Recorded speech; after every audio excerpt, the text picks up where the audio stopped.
এবার বলতে হবে, এরে মূর্খ ভাই, আমার নবী মুহাম্মদ সাল্লাল্লাহু আলাইহি ওয়াসাল্লামের আদর্শের ভেতরে কিয়ামত পর্যন্ত আল্লাহ ছাড়া ইবাদতের হোক আর সম্মানের হোক কাউকে সিজদা দেওয়া জায়েজ নাই। যদি আমার আল্লাহ ছাড়া অন্য কাউকে সম্মানের সিজদা দেওয়া জায়েজ হইতো, তাহলে দুনিয়াতে সবার পীরের থেকে বড় পীর আমার নবী, বড় বড় মুহাদ্দিস থেকে আমার নবী বড় কোনো তুলনা নাই। ইমামুল আউয়ালিন আল আখিরিন বারে সাদকা রাহমাতাল লিল আলামিন সাইয়্যিদুল কাউনাইন খাতমুল মুরসালিন আখিরামদ বুদে ফখরুল আউয়ালিন। আমার নবীর থেকে দামি কোন পীর আসেনি চট্টগ্রাম নাই? খুব একমত সবাই? এই চট্টগ্রামের মানুষ, আমার নবীজির থেকে বড় পীর কেউ আছে?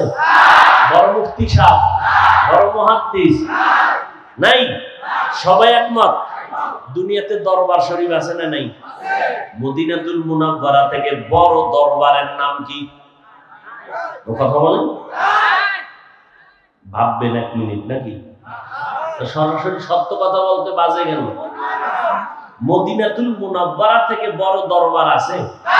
কেন? আজমির শরীফ, মাইজবান্ডার শরীফ, আর কত কত শরীফ। মদিনা শরীফ থেকে দামি কোন দরবার? দুনিয়াতে মাজার আছে না নাই? বলো, নবী মুহাম্মদুর রাসূলুল্লাহ সাল্লাল্লাহু আলাইহি ওয়াসাল্লামের মাজার থেকে দামি মাজার কোনটা? সবাই বলেন। ঈসা নবীর মাজার, ইব্রাহিম নবীর মাজার, মুসা নবীর মাজার। এরে নবীর উম্মতের দল, তিনটা কথায় সবাই একমত, আমার নবীর থেকে বড় কোনো পীর বুজুর্গ আউলিয়া নাই, আমার মদিনা শরীফ থেকে দামি কোনো দরবার নাই, নবীর মাজার থেকে দামি কোনো মাজার নাই। এরে নবীর উম্মতেরা, একজন মুসলমান দাঁড়াইয়া বলো, আমার নবীকে সম্মান করতে গিয়া দুনিয়াতে নবীর 63 বছর হায়াতে কেউ সিজদা দিছেনি নবীরে? ইন্তেকালের পর ১৫০০ বছর হয়ে গেল, আমার নবীর মাজারে কোনো সিজদা দিছেনি? ঢোল বাজায়নি, মোমবাতি জ্বালায়নি। ওরে বাজারে মোম জ্বালাইলে যদি আল্লাহ খুশি হয়, বড় একটা মোম অর্ডার করে আগে মদিনার মাজারে জ্বালাও। পীরের দরবারে গরু দিলে যদি মনে করো সওয়াব হবে, অনেক সওয়াব তো মদিনার দরবারে উর্দুম বা গরু ভেড়া বকরি দিয়া দাও। বাবা, দেওয়া যাবে নি, সিজদা দেওয়া যাবে নি। ফাইনাল জবাব, আমার নবীর মাজারে আর দরবারে যা চলবে না, দুনিয়ার মাজারেও তা চলতে পারে না। তবু যাও সুন্নতে আহমদ কো যাবা মুহাম্মদ কে বুয়াদ নিসবত তোরা মান আহাব্বা সুন্নতি কওলে রাসূল মজদায়ে কানা মাই হাম কুন কবুল। আল্লাহ তাআলা বলেন, আমি আল্লাহ তোমাদের নেক আমল করার জন্য পাঠাইলাম। আইয়ুকুম আহসানু আমালা, আল্লাহ আহসানু আমালা বলেন নাই। আল্লাহ ভালো আমল দেখবেন, বেশি আমল দেখবেন না। বেশি আমল না ভালো আমল? জোরে বলেন। আল্লাহ ভালো আমল দেখবেন, বেশি আমল দেখবেন না। ওই আমলটা আল্লাহর জন্যই যদি হয়, একটা সিজদা তোমার জিন্দেগি জান্নাতের দরজা ওপেন করে দিবে। তবে কোন দিনের আমলটা ভালো হবে জানা নাই, এই জন্য লাগাতার আমল চালায় যাও।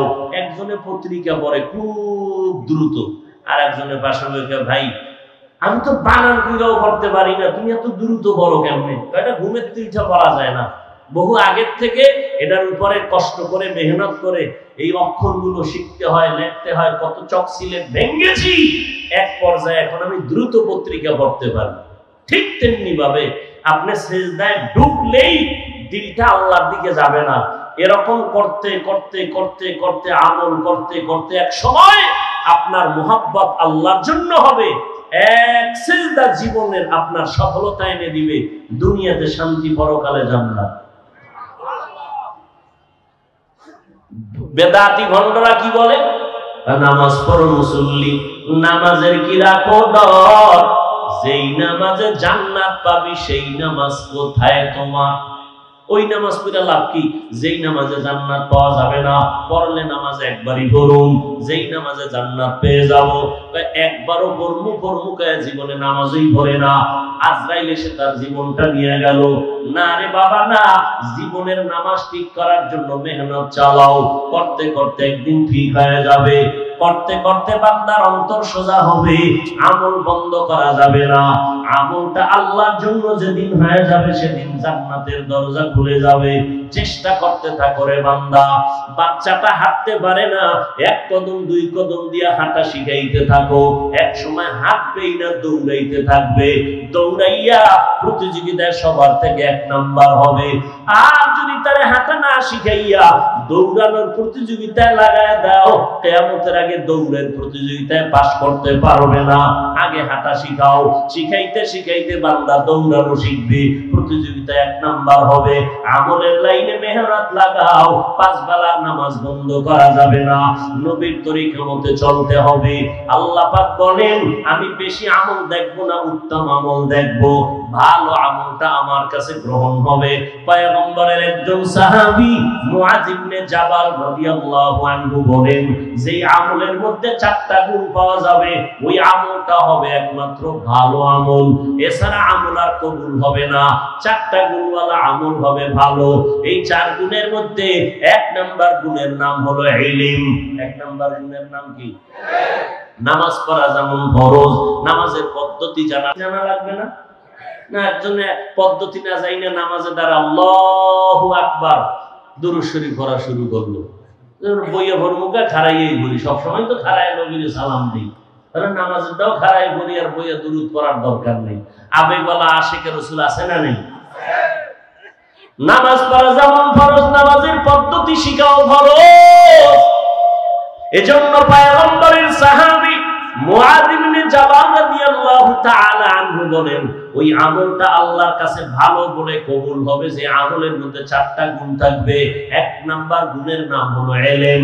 ইলম আসার পথ 2টা, একটা হলো উস্তাদ আর একটা হলো কিতাব। একটার নাম রিজালুল্লাহ আর একটার নাম কিতাবুল্লাহ। আল্লাহর প্রতিনিধি দল, আল্লাহর পক্ষ থেকে দেওয়া কিতাব। আল্লাহর প্রতিনিধি দলের মধ্যে ব্যক্তি যারা, শ্রেষ্ঠ ব্যক্তি রাহমাতুল লিল আলামিন।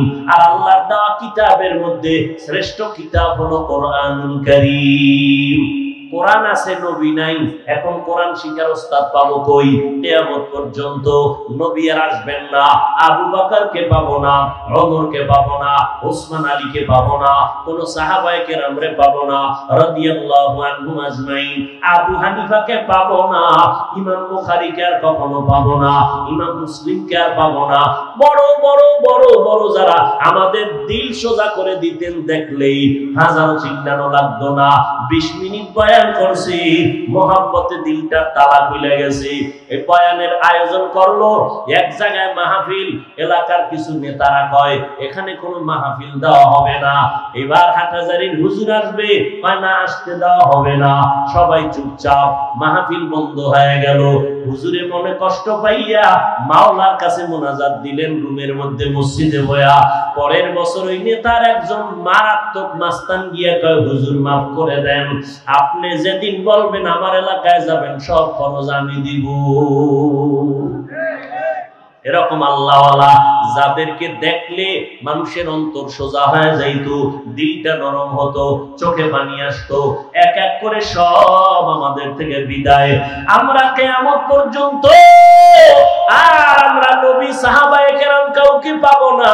কিয়ামত পর্যন্ত যাদেরকে দেখে আমাদের দিলটা সোজা করব, জান্নাতের টিকিটটারে ফাইনাল ভাবে নিব, এরা আমাদের মাথার তাজ। এরা হবে একটা দল, 2 দল হবে না। এই দলটার নাম একমাত্র শুধুমাত্র কেবলমাত্র উলামায়ে আহলে হক। উলামায়ে আহলে হক এরা নবীর ওয়ারিস, এদের মাধ্যমে জান্নাতের পথ খুঁজো। নবীর তরিকার লাইনটা খুঁজিয়া নিজে আমলের ময়দানে আগাও, এলেম অর্জন করো ওলামায়ে কেরাম থেকে। ওলামা বহু বচন, তার এক বচন হলো আলেম। এলেম শিখলে আলেম হওয়া যায়। কেমন? কোরআন হাদিসের এলেম শিখছি, এজন্য তিনি আলেম। আল্লাহ তাকে মোহাব্বতের নজরে নবীর মাধ্যমে বলেছেন, এরা নবীর ওয়ারিস, আম্বিয়ায়ে কেরামের। টাকা পয়সা ওয়ারিস না, এরা ইলমে নববী, ইলমে ওয়াহির ওয়ারিস। ওলামায়ে কেরামের সামনে থাকো, তাদেরকে দেখে নিজের জিন্দেগি সুন্দর করে নাও। বিরোধিতা করবা না, কপাল পুড়তে সময় লাগবে না। উলামায়ে আহলে হকের অনুসরণ করো, তাদেরকে দেখে দেখে কোরআনের ইলম অর্জন করো। মুআয ইবনে জাবাল নবীর সাহাবী রাদিয়াল্লাহু আনহু বলেন, আল্লাহর কাছে ওই আমলটা বেশি প্রিয়, বেশি ভালো যে আমলের মধ্যে 4টা গুণ থাকবে। 1 নাম্বার গুণের নাম ইলম, 2 নাম্বার গুণের নাম বিশুদ্ধ নিয়ত। বিশুদ্ধ قال النبي صلى الله عليه وآله وسلم إنما الأعمال بالنيات। পয়গম্বর বলেন সব আমলের ফলাফল হবে নিয়তের উপরে নির্ভর। ভালো নিয়তে আমল করবা, ফলাফল ভালো। খারাপ নিয়তে করবা, ফলাফল খারাপ। قال النبي صلى الله عليه وسلم نية المؤمن خير من عمله। ভালো নিয়তটা আমলের থেকেও বড় দাম। এজন্য আল্লাহ পাক রব্বুল আলামিন বলেন, বান্দা যত আমল করবা সব একমাত্র আমার রবের জন্য। খবরদার আমল করতে গিয়া রবের সাথে অন্যকে অংশীদার বানাইবা না। ফামান কানা ইয়ারজু লিকা রাব্বিহি ফালইআমাল আমালান সালিহা ওয়ালা ইউশরিক বিইবাদাতি রাব্বিহি আহাদা। একমাত্র আল্লাহর জন্য ইবাদত হবে, শিরিক করা যাবে না। ওয়ামা উমিরু ইল্লা লিয়াবুদুল্লাহা মুখলিসিনা লাহুদ্দিন। ইখলাসের সাথে আমল করো, আল্লাহর জন্য, খালিসান লিওয়াজহিল্লাহি তাআলা। যা করব, যা বলবো সব হবে আল্লাহর সন্তুষ্টির জন্য, রাহমাতুল লিল আলামিনের তরিকায়। এজন্য ইব্রাহিম নবী আল্লাহর কাছে দোয়া করলেন, ইন্না সালাতি ওয়া নুসুকি ওয়া মাহইয়ায়া ওয়া মামাতি লিল্লাহ ওয়া মামাতি লিল্লাহি রাব্বিল আলামিন। আমার নামাজ, আমার কোরবানি, আমার বেঁচে থাকা, মরে যাওয়া কার জন্য? জোরে বলে, একমাত্র আল্লাহর জন্য। ব্যবসা করি কার জন্য? ও ব্যবসায়ী ভাইরা, আল্লাহর জন্য যদি ব্যবসা করেন, এই ব্যবসা আপনাকে জান্নাতে নিবে। এই লেখাপড়া করনেওয়ালা, ডাক্তারি পড়েন, ইঞ্জিনিয়ারিং পড়েন, লেখাপড়াটা যদি আল্লাহর জন্য হয়, লেখাপড়া জান্নাতে নিবে। বলে আমি ডাক্তারি কেমনে আল্লাহর জন্য পড়বো? আপনার অন্তরে নিয়ত রাখবেন, আমি মুসলমানের সন্তান, আমি ডাক্তার হইয়া বেঈমানের মোকাবেলায় দাঁড়ায় যাব।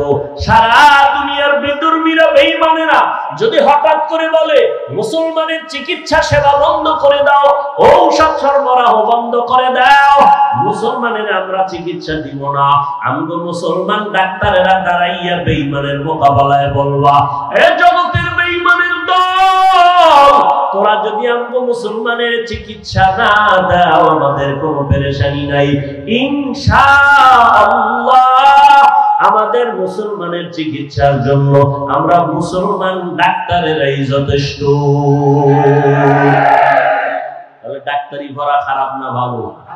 কার জন্য করবে? আল্লাহর জন্য, নবীর তরিকায়। নামাজটা ঠিক মতো পড়বা। ও যুবক, স্কুলে পড়ো, কলেজে পড়ো, নামাজ বাদ দেওয়া যাবে? যাবে না। তোমার মতো কত যুবক স্কুল কলেজে পড়িও 5 বেলার নামাজ পড়ে। তোমার মতো যুবক রে আমার পুলিশ মিডিয়ারের চাকরি করে 5 ওয়াক্ত নামাজ পড়ে একটু নিজের বিবেকটাকে প্রশ্ন করো, তুমি কেন পারবা না?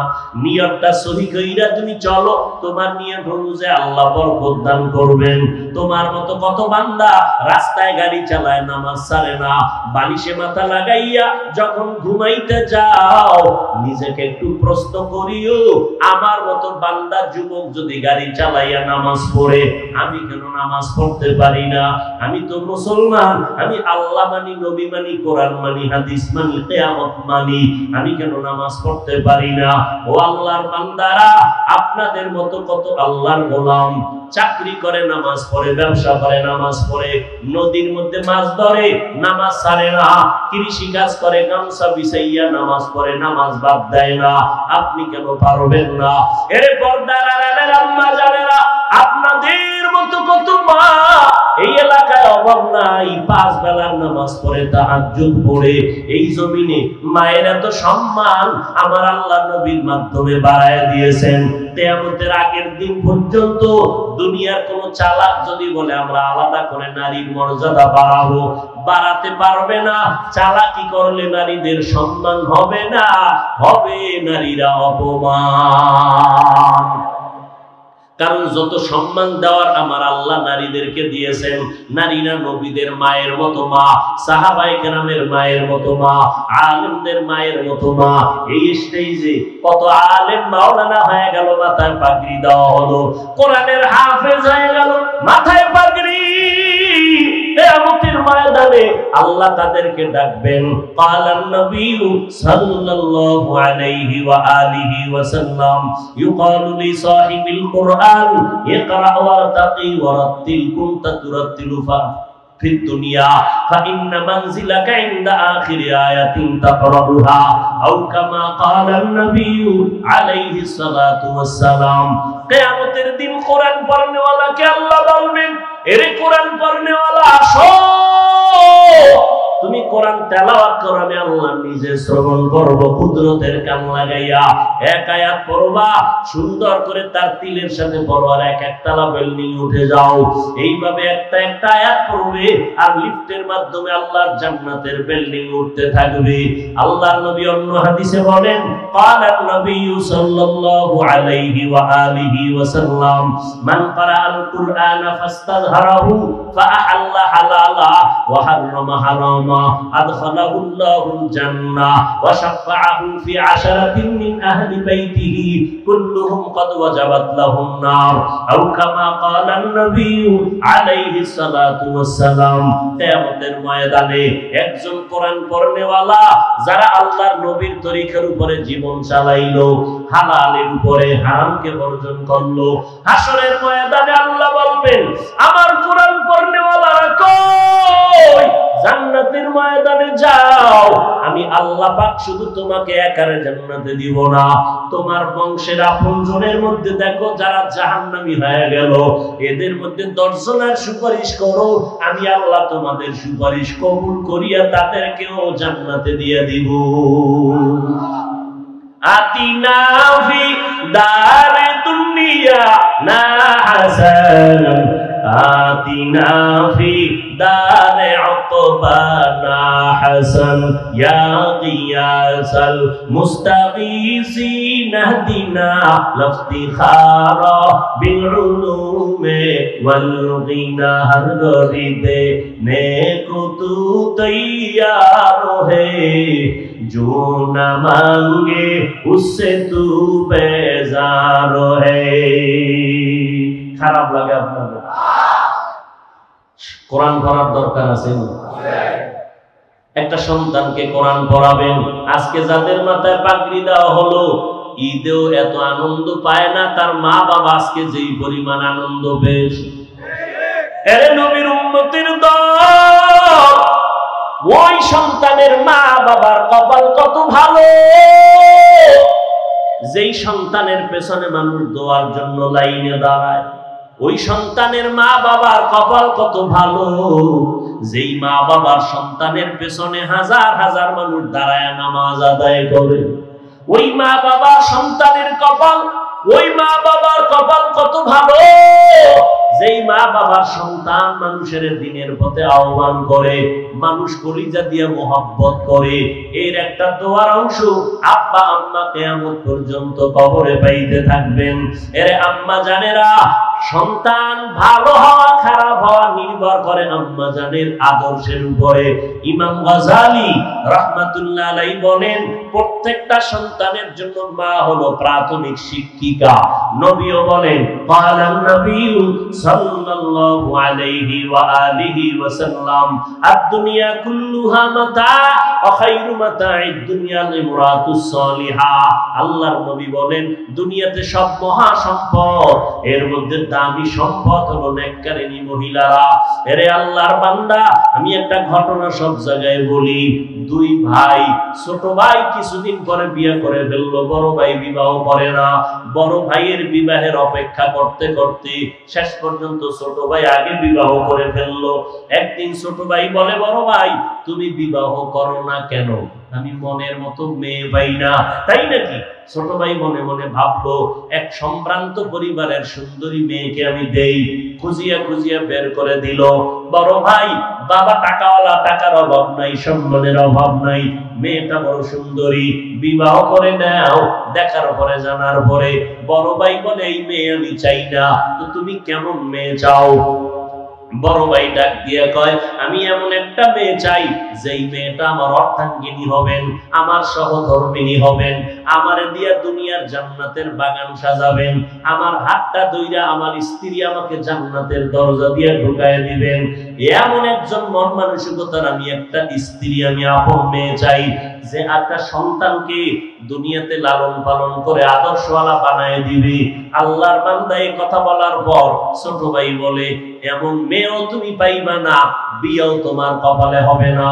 বড় ভাই ডাক দিয়া কয়, ছোট ভাই শুনে রাখ, আমার অন্তরের নিয়ত যদি ভালোই হয়, একদিন আগে না পরে আমি ইনশাআল্লাহ আমার নিয়তের বরকতের ফলাফল আমি পেয়ে যাব। নিয়ত ভালো তো ফলাফল কি? কিছুদিন চলে গেল এভাবে। হঠাৎ করে খবর পাইছি, এলাকার পাশের একটা এলাকায় মসজিদে বড় একজন আল্লাহওয়ালা আসেন মাঝে মাঝে, আইসা ওখানে থাকেন 2-4 দিন, মানুষের জন্য দোয়া দায়ী করেন। এবার ওই বড় ভাইটা চলে গেল ওই বুজুর্গের কাছে দোয়া নেওয়ার জন্য, আল্লাহওয়ালার কাছে। সকালবেলা যাইয়া দোয়া চাইলেন, হুজুর একটু দোয়া করে দেন। বিবাহ করেছো? না, আমি বিবাহ করি নাই। হুজুর দোয়া করবেন। এমন টাইমে একটা মসজিদের জানালার বাহির থেকে পর্দা রক্ষা করে যুবতী একটা মেয়ে হুজুরকে সালাম দিলেন, সালামু আলাইকুম। ওয়ালাইকুম আসসালাম। কে তুমি? আমি এলাকার একজন যুবতী মেয়ে। কেন আসছো? হুজুর আমার আব্বা যান ঘরের মধ্যে অনেক অসুস্থ, আপনি একটু দোয়া করবেন। হুজুর বললেন, মা তোমার বিবাহ হয়েছে নি? দাম্পত্য জীবন শুরু করছো নি? মেয়েটা বলে, না করি নাই। কেন করো নাই রে মা? তোমার বয়সটা কত? বলে, বয়স আমার সীমানার অতিক্রম হতে চলছে, বিয়ে কেন বসো না? মেয়েটা ডাক দিয়া কয়, হুজুর মনের মতো যুবক ছেলে পাই না। কেমন ছেলে তুমি চাও? বলে, আমি একটা এমন ছেলে চাই যেই স্বামী হইয়া আমার হাতটা ধরে আমার জান্নাতের ভিতরে ঢুকায় দিবে, আর একটা সন্তান আমাকে দিবে, যে সন্তান দুনিয়ার মানুষকে জান্নাতের পথে ডাকবে। এইবার যুবক ছেলেটা ওই যুবতী মেয়ের কথা শুনিয়া ওই বড় ভাই আল্লাহওয়ালার পাশে বসে কয়, হুজুর বেয়াদবি মাফ করবেন, আমিও বিবাহ করি না, এমন একটা মেয়ে আমি আশান্বিত, একটু যদি আপনি মধ্যস্থা হইয়া ব্যবস্থা করে দেন, আমি মেয়েটাকে বিয়ে করতে রাজি। খবর নিয়ে দেখলো আর্থিক অবস্থা তেমন ভালো না। আল্লাহর বান্দা বলে, আমার অর্থের দরকার নাই, আমার দিনদারি দরকার, আমি টাকা চাই না, আমি জান্নাতের বাগান সাজাইতে চাই। জান্নাতের বাগান সাজাইতে টাকা লাগে না, আমলের ময়দান লাগবে, আমলওয়ালা মহিলা লাগবে। এবার বিবাহ হইয়া গেল, স্বামী আর স্ত্রী দুজন এক মনের হয়ে গেল। ফজরের নামাজ পড়ে যে আগে উঠবে, স্বামী উঠলে স্ত্রীকে ডাকে, স্ত্রী ঘুম থেকে উঠলে স্বামীকে ডাক দেয়। এইভাবে নামাজটা পড়ে দুনিয়া সব একদিক, তার আল্লাহর মুহাব্বত আর ইবাদত আর একদিক। নামাজ পড়ে পড়ে রাতের বেলা দরজন দোয়া করে, আল্লাহ এমন একটা সন্তান তুমি আমাদের দাও যেই সন্তানের মাধ্যমে হাজারো মানুষ দ্বীনের পথ খুঁজে পাবে, দুনিয়ার মানুষ দ্বীনের লাইনে আসবে। আল্লাহ পাক রব্বুল আলামিন স্বামী আর স্ত্রীর চোখের পানি কবুল করেছেন, একটা নেককার সন্তান দান করলেন। আব্বা আম্মা কষ্ট করে সন্তানটারে বড় বানাইলেন। সন্তানটাকে বড় বানাইয়া যখন উপযুক্ত বয়সে হয়ে গেল, আল্লাহ পাক রব্বুল আলামিন খেদমতের রাস্তা খুলে দিলেন। ওই সন্তান এমন বীর পুরুষ হয়ে গেল। এক সময় আল্লাহ তার এত শক্তি দান করলেন, সিরিয়া মিশর হাতের মুঠায় নিয়ে নিলেন। বাইতুল মাকদিস জেরুজালেম ওই বেঈমানদের হাত থেকে মুসলমান ওই বান্দা হস্তগত করে ফেললেন। জালেম বেঈমানের জুলুম থেকে বাইতুল মাকদিসকে হাতে নিয়েছেন বীর পুরুষ। ইতিহাসের পৃষ্ঠায় আজও তার নাম স্মরণ করে সারা দুনিয়াবাসী। গুগলের মধ্যে নামটা লেখা সার্চ দাও, ওই সন্তান আর কেউ নাই, সুলতান সালাউদ্দিন আইয়ুবী রহমাতুল্লাহ আলাইহি। কেবল মায়ের সন্তান, এরে আম্মা জানেরা, সন্তান ভালো না খারাপ হবে মায়ের আদর্শের কারণেই হবে। এজন্য আম্মা জান সন্তানকে ডাক্তার বানাবেন, ইঞ্জিনিয়ার বানাবেন, খবরদার বেয়াদব বানাবেন না।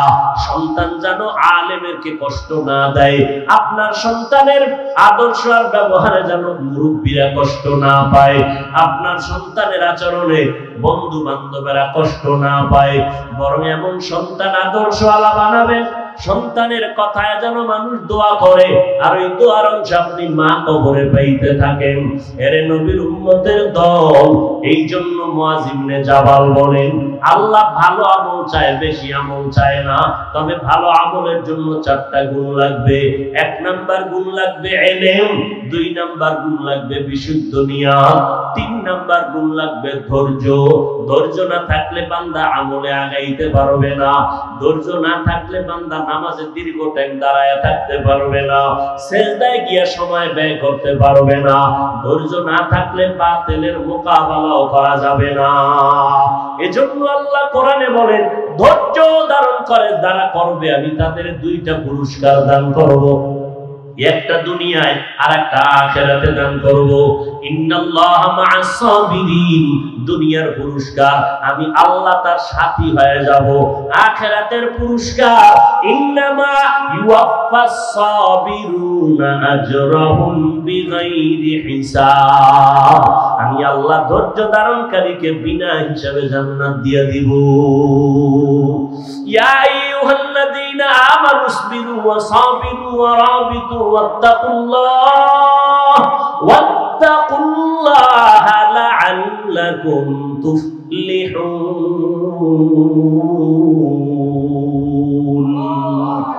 ধৈর্য ধারণ করো, ধৈর্যের উপরে মজবুত হয়ে থাকো, না হয় কামিয়াবি হতে পারবে না। আল্লাহ ধৈর্যের গুণ আমাদের দান করেন, সাবিরিনদের অন্তর্ভুক্ত হওয়ার তৌফিক দান করেন, আমিন। মুআয ইবনে জাবাল বলেন, আল্লাহর কাছে আমলটা কবুল হওয়ার জন্য 4 গুণের 4র্থ নাম্বার গুণের নাম হলো ইখলাস। ইখলাস মানে আমি যা করব, যা বলবো কার জন্য? আল্লাহর জন্য। আমি আল্লাহর সন্তুষ্টির জন্য বয়ান করব, আল্লাহর সন্তুষ্টির জন্য বয়ান শুনবো। কাউকে মুহাব্বত করব আল্লাহর মুহাব্বতের জন্য, কাউকে দুশমন মনে করব তাও আল্লাহকে খুশি করার জন্য। এই নিয়তে বান্দা অল্প আমলও যদি করো, নাজাতের দরজা খুলে যাবে। এক আল্লাহর বান্দি জীবনভর গুনাহ করতে করতে কোনো নেক নাই, রাস্তা দিয়ে হাঁটতেছে, দেখে একটা কুকুর পিপাসায় ছটফট করে পানির তৃষ্ণায়, আল্লাহর বান্দি জাহান্নামী গুনাহগার দৌড়াইয়া গেল পানি আনার জন্য। কোথাও গিয়ে একটা কূপের থেকে পানি নেবে, পানি অনেক নিচে, উঠানোর পাত্র নাই, পায়ে ছিল চামড়ার মোজা, ওই মোজা খুলে আল্লাহর বান্দি বুঝাটা ফালাইয়া পানি আনতে পারে না, পানি আরো নিচে, মাথায় ছিল একটা বড় ওড়না, ওড়না খুলিয়া এক মাথা বুঝায় গিরা লাগাইয়া পানি উঠাইয়া কুকুরকে পান করায় দিল। মদিনার নবী সাহাবায়ে কেরামদেরকে বলেন, ও সাহাবায়ে কেরাম, এই আল্লাহর বান্দি এই সওয়াবের কাজটা করার কারণে আল্লাহর গায়বী আওয়াজ এসে গেল, ও জাহান্নামী নারী, তুমি যে একটা কুকুরকে পানি পান করাইয়া ওরে ঠান্ডা করে দিয়েছো, তোমার জীবনের গুনাহগুলো মাফ হয়ে গেছে। এজন্য ইখলাসের আমল বড় দামি। নবী বলেন, আখলিস দীনাকা ইয়াকফিকাল আমালুল কলিল, অল্প আমল নাজাতের জন্য যথেষ্ট হবে যদি আল্লাহর জন্য হয়। নামাজ পড়ব আল্লাহকে রাজি করার জন্য। ও যুবক, কয়দিন আর দুনিয়ায় যৌবনের বাহাদুরি করবারে বাবা, মনটাকে বুঝাও। তোমার মতো যুবক স্কুল কলেজে পড়ে, নামাজ পড়ে, তুমি কেন পারো না? কয়দিন আর বাহাদুরি করবারে বাবা, এমন একটা দিন নেই যুবকের লাশের খবর নাই। আজকে থেকে তওবা করে নাও, আর আল্লাহকে বেজার করবা না। আল্লাহকে মনে মনে ডাকো আর বলো, হে মালিক, এই ময়দানে আমার মতো গুনাহগার কেউ নাই। জীবনে গুনাহ করে করে হাত দুইটা নাপাক করে ফেলেছি, চোখ দুইটা নাপাক করে ফেলেছি, কত গীবত গালাগালি করিয়া জবানটা নাপাক করেছি।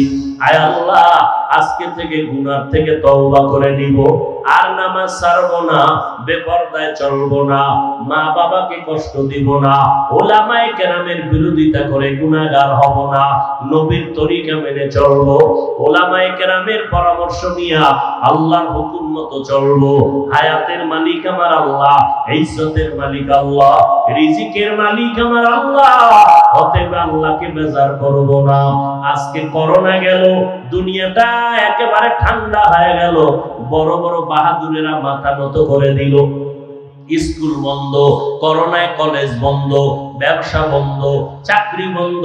তাকাইয়া দেখছো নিরে চট্টগ্রামের মুসলমানেরা, কোরআনের একটা মাদ্রাসাও বন্ধ হয় নাই। হেফাজতের মালিক কে? অতএব আল্লাহর বান্দারা, তুমি স্কুলে পড়ো, কলেজে পড়ো, চাকরি করো, ব্যবসা করো, আর আমার মাওলাকে ভুলে যাইও না। নবীর তরিকারে জবাই করবা না। পাক্কা নিয়ত করো, মরে গেলে যাব, আল্লাহ আমাকে ইজ্জত দেওয়ার মালিক, সম্মান দেওয়ার মালিক, রিজিক দেওয়ার মালিক। আজকে থেকেই তওবা করে নিব, আর নামাজ ছাড়বো না। পিছনে যত নামাজ বাদ দিয়েছি, আজকে থেকে তওবা করলাম, নামাজ ছাড়বো না, বেপরদায় চলবো না। তবে এটাও সত্য কথা, সবার কপালে তওবা নসিব হবে না। আমার নবীকে দেখার পর যাদের জন্য জাহান্নামের আগুন হারাম হয়ে যাবে, অথচ আবু জাহাল নবীরে দেখলো, বয়ান শুনলো, কালেমা পড়ে নাই। আর ওমরের মতো বান্দা নবীর কল্লা কাটতে আইসা কালেমা পড়ে মুসলমান হয়ে গেল। এই জমিনে আবু জাহালের মতো শক্ত অন্তরের কিছু মানুষ থাকবে, হাজারো বয়ানে তাদের দিল নরম হবে না।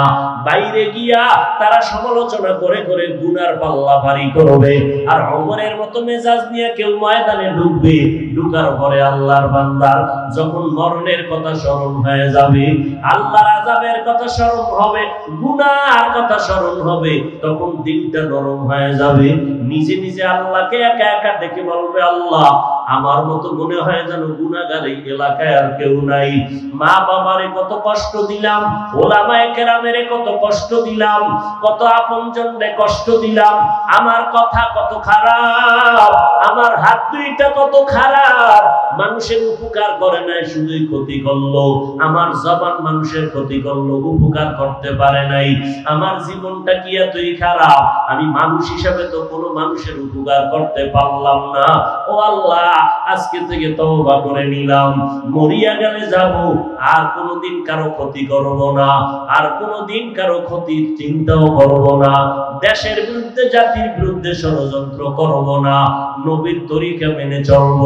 এই রকম পাক্কা নিয়ত নিয়ে যদি বান্দা তওবা করে, আমার আল্লাহ এতটা দয়াময়, একটা সেকেন্ডে বান্দার জীবনের গুনাহ মাফ করে দিবেন। এইভাবে যদি খাঁটি অন্তরে তওবা করার যদি কারো অন্তরে নিয়ত হয়, মুনাফিকি দুর্বলতা যদি না থাকে, আজকে থেকেই নবীর তরিকা মেনে চলবো, ওলামায়ে কেরামের পরামর্শ নিয়ে আমল করব, মা বাবার দোয়া নিয়ে চলবো। তওবা করার মতো পাক্কা নিয়ত যাদের অন্তরে আছে তাদেরকে বলবো দুটো হাত আমার আল্লাহকে দেখাইয়া দেই। আয় আল্লাহ, হাতগুলো কবুল করে নেন, তওবা কবুল করে নেন, তওবার উপরে মজবুত হইয়া চলার মতো তৌফিক দান করেন। আমিন। আলহামদুলিল্লাহি রাব্বিল আলামিন। والصلاة والسلام على سيد الأنبياء والمرسلين وعلى آله وأصحابه أجمعين يا أرحم الراحمين يا أرحم الراحمين يا أرحم الراحمين رب ارحمهما كما ربياني صغيرا اللهم إنك عفو كريم تحب العفو فاعف عنا اللهم إنا نسألك رضاك والجنة ونعوذ بك من سخطك والنار اللهم إنا نعوذ بك من البرص والجنون والجذام وسيء الأسقام খোদায়ার মালিক, গুনার বোঝা নিয়ে আপনার দরওয়াজায় হাজির। গুনার কারণে দিলটা নাপাক, পাথরের মতো শক্ত, চোখে পানি নেই রে আল্লাহ। আয় আল্লাহ, আয় ময়দানটা কত দামি ময়দান, আপনার খাস ওলিদের সাজানো এই বাগান। আয় আল্লাহ, কত আপনার খাস ওলিদের কদমে মাটিতে পড়েছে রে আল্লাহ। কত আপনার ওলিরে মাটির মধ্যে ঘুমাইয়াছে। আয় আল্লাহ, আমরা সেই পবিত্র মাটির উপরে হাত তুলেছি, গুনাহ নিয়ে হাত তুলেছি রে মালিক। তওবার নিয়ত করেছি আর গুনাহ করব না। মেহেরবানি করে আমাদের জীবনের সব গুনাহগুলো মাফ করে দেন আল্লাহ। আয় আল্লাহ, এ মাহফিল কবুল করে নেন। আয় আল্লাহ, আয়োজনকারী সহযোগিতাকারীদের কবুল করে নেন।